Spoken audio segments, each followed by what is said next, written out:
Stay tuned for After Dark. We have a good one. We're talking about how to keep your bar up to standard. All right, see ya.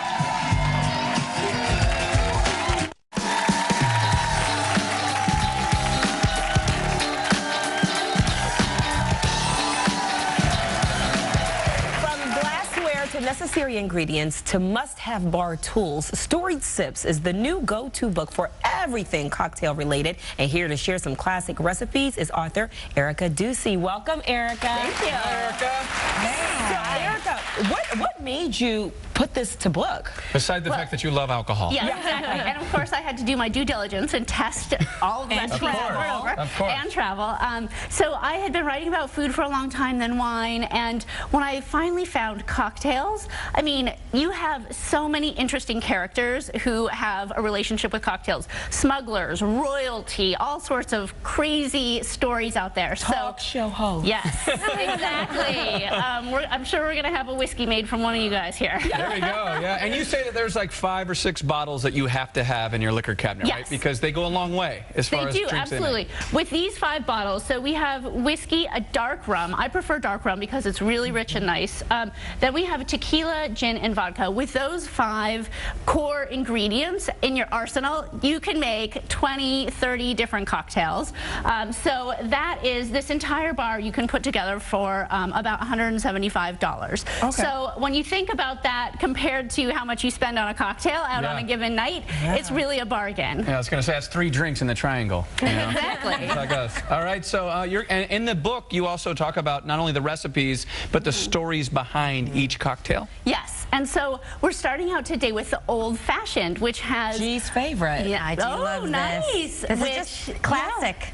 It is, and you may not have known that the very first printed reference was in the Chicago Tribune in 1880. So it has Chicago heritage, which is very fun. And the first time it ever appeared was at a political event, and it is an essential fall cocktail. So when it's getting cold outside, this is something that you can make so easy. It's just some whiskey, sugar, and Angostura bitters. Throw in some ice, and you have a super easy, delicious fall cocktail. Right. I have a buddy that he's obsessed with the show Mad Men. Yes. And they drink these in Mad Men. So now this is all he drinks now. I have to tell you, if you're on a date with a guy that's like into food and restaurants, if you order an old-fashioned, ladies, you'll earn a lot of respect. Yeah. Definitely. It does definitely heat up your chest a little bit. It does. Keeps you warm on the inside. Okay, what's our next one? Okay. So the next one is dark and stormy. And you can see it looks a little dark and stormy. Right. So the story behind this is in 1806, William Gosling, he was a young man who was coming over to make his fortune in America, and he got kicked off the boat in Bermuda and never left. So he started a rum empire, and this is the result, the dark and stormy. It is the signature cocktail of Bermuda, and it has sort of cruised up the East Coast, and now you can find it in any seaport and also at a lot of really popular bars all over the country. Now it makes sense to me why it's in the bamboo cup usually, because it's tropical. Right. I'd rather go to Bermuda to have the dark and stormy than here in Windy City Live. Now, what makes it? What's the light and the dark? The dark is... Yes, so underneath is the ginger beer, and then on top is the dark rum. And I really like dark rums. They're great in daiquiris, all sorts of rum punches. So if you can only add one rum, I would add a darker rum.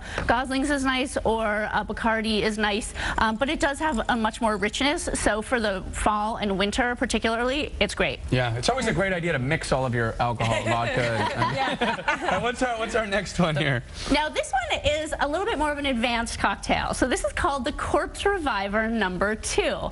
And you may not know this, but in American history and also in European history, there was once a time when people drank morning cocktails. So this is actually a little bit of a lighter cocktail, but people would really go into saloons and bars even up until the early 1900s, and they'd have something, you know, maybe not hair of the dog, but something to give them a little energy in the morning. Maybe we go more for espresso these days, but it is a really fun cocktail.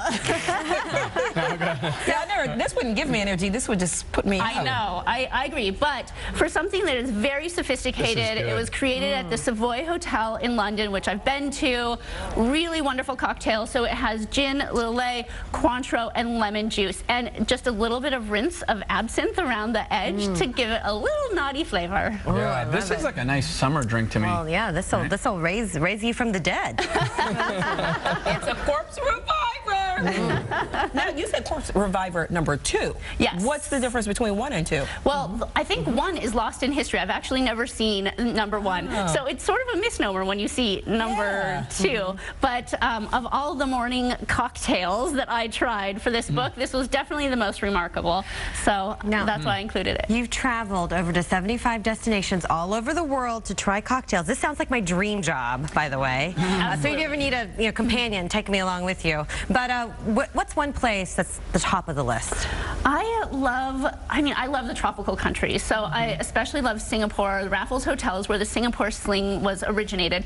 And that is actually a gin-based cocktail, but its flavor profile is more tropically, like it has a lot of cherry and fruit juices, pineapple and lime. And so that cocktail is really unusual. It originated in the 1920s in the Raffles Hotel, and it's definitely something worth traveling for. So you're drinking in really nice hotels like the Ritz to drinking on the street too, or? It's a tough job. But you've also judged the James Beard Awards too? Yes. That had to have been a tough job. Oh, well, that's a really fun job. So for that, I'm looking at all of the top writers around the country for what are going to be the best articles or websites or what have you. And so that's a lot of fun to be able to really work with some of the top writers and be able to see what kind of work our top performers in the food world and the drink world are coming up with. All right. And what's your favorite drink? My favorite drink actually is The Last Word, which is from Detroit. Detroit? And yes, you would not think of that.